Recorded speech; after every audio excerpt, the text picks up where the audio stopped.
আরেকটা যে বিষয় সেটা হচ্ছে যে কিছু স্ক্রিনশট ঘুরে বেড়াচ্ছে ফেসবুকে, সোশ্যাল মিডিয়াতে, যে ওখানে লেখা আমি ইকরাকে বলতেছি আমি ওকে ডিভোর্স দিয়ে তিথিকে বিয়ে করবো, অ্যান্ড আপনারা ভাবতেছেন এই জন্য ইকরা সুইসাইড করছে। আপনাদেরকে বলতে চাই ওই স্ক্রিনশটটা পুরোটাই ফেক।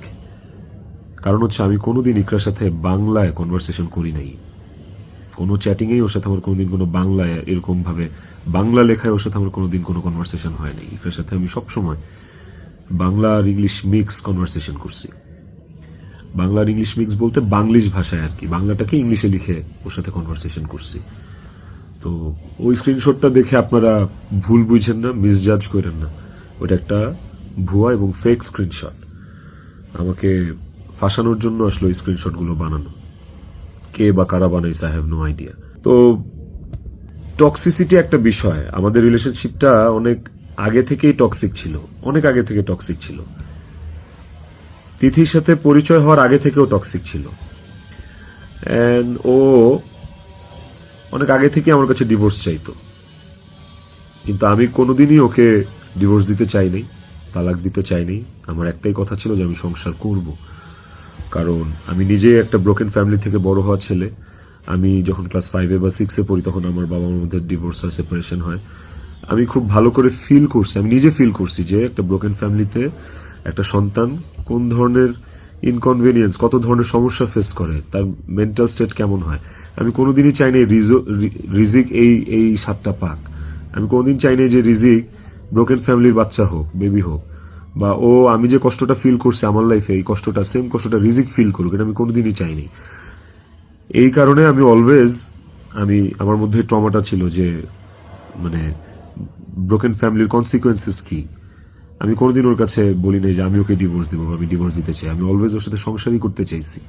ইকরা শুরু থেকেই, আমাদের সম্পর্কের শুরু থেকেই অনেক সন্দেহপ্রবণ ছিল, আর এই সন্দেহ প্রবণতার কারণে আসলে আমাদের সম্পর্কটা বেশ টক্সিক হয়ে গেছিল। আর এই টক্সিসিটির মধ্যেও আমরা আসলে সংসারটা চালায় যাচ্ছিলাম। এই যে মানুষটা চলে গেল আমাদেরকে রেখে, এই যে মানুষটা মারা গেল, আমার সহধর্মিনী, ওরে নিয়ে আসলে আমার কতটুকু বলা উচিত আমি আসলে জানি না, কিন্তু সময় চলে আসছে, অনেক কিছু আপনাদেরকে আসলে জানানো উচিত, আপনাদেরকে জানাইতে হবে আমার, কারণ আপনারা একতরফা ভেবে যাচ্ছেন বিষয়টাকে।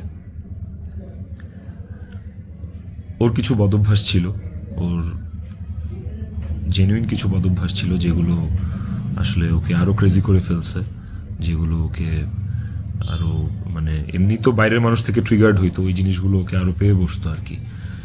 এই বিষয়গুলো আসলে আমি জাস্ট মুখের কথা বলতেছি না, আমার কাছে প্রমাণ আছে। ইভেন আমি আপনাদেরকে এগুলো সব শেয়ার করব পরের ভিডিওতে with documents and all. Iqra triggered হয়েছে, কিন্তু সেটা আমি করি নাই। ইকরা ট্রিগার্ড হয়েছে আমারই কিছু ভাই ব্রাদার, কিছু কাছের মানুষ, যারা ওর আমার দুজনেরই কমন সার্কেল, যাদের সাথে ইকরার আমি দুজনই খুব ইন্টিমেট ছিলাম। ওরা ডে বাই ডে ওকে ট্রিগার করে করে আজকে এই জায়গায় নিয়ে আসছিল। এবং এই মানুষগুলা তো থার্ড পার্সন আমার জীবনে। একটা সংসার তখনই টক্সিক হয় যখন বাইরের মানুষরা ওই সংসারের মধ্যে ইনভলভ হওয়া শুরু করে, বাইরের মানুষগুলা ওই সংসারে হাজবেন্ডকে বা ওয়াইফকে ট্রিগার করা শুরু করে।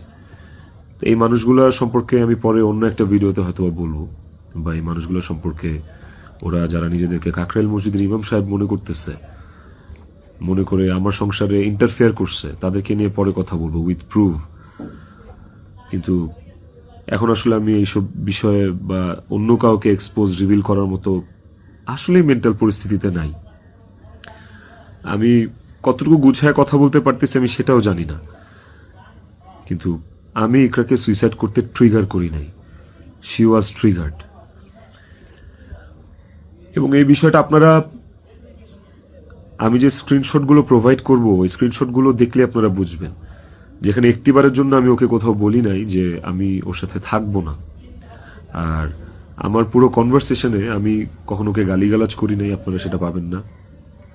বরঞ্চ ও আমাকে অনেক গালিগালাজ করছে, অনেক উল্টাপাল্টা কথা বলছে, অনেক থ্রেট দিচ্ছে, অনেক কিছু করছে। তো আমি ট্রিগার করি নাই, আমি অন্তত চাই নাই যে ও সুইসাইড করুক। আমার কাছে ইকরা শুধু আমার ওয়াইফ ছিল না, আমার কাছে এত টক্সিসিটির পরে এসেও ইকরা আমার কাছে আমার সন্তানের মা ছিল। এটা আমার কাছে অনেক বড় একটা ব্যাপার ছিল। আপনাদের আরেকটা বড় প্রশ্ন বা জানার ব্যাপার ছিল যে ইকরার মৃত্যুর আগে ওর ভিডিও কলে ও এমন কি দেখছে বা আমি এমন কি বলছি ভিডিও কলে যে কারণে ও বাধ্য হয়েছে সুইসাইড করতে। আপনাদেরকে যে স্ক্রিনশটটা দিব ওই স্ক্রিনশটটাতে আপনি নিচে গেলে দেখতে পারবেন যে একটা কনভারসেশনের পরে ওর সাথে আমার একটা 22 সেকেন্ডের ভিডিও কল। ওই 22 সেকেন্ডের ভিডিও কলটার বিষয় বলি। ও আমাকে কল দিচ্ছে, আমি ফোনটা ধরছি, ধরার পর ও আমাকে বলছে যে আমার শেষবারের মতো দেখে না, আমার আর জীবনে কোনোদিন দেখবি না। তো ওর ওই কথাটা শোনার পরে আমার কাছে মনে হয়েছে যে আমি খুব ঘাবড়ে গেছি, আমি ভয় পেয়ে গেছি যে নিশ্চয়ই কোনো একটা দুর্ঘটনা ঘটবে। সাথে সাথে আমি আমার অ্যাসিস্ট্যান্টকে কল দিছি যে ম্যাডাম পাগলামি করতেছে, ম্যাডাম রে তাড়াতাড়ি যা দেখ ম্যাডাম কি করতেছে, তাড়াতাড়ি পাগলামি করতেছে।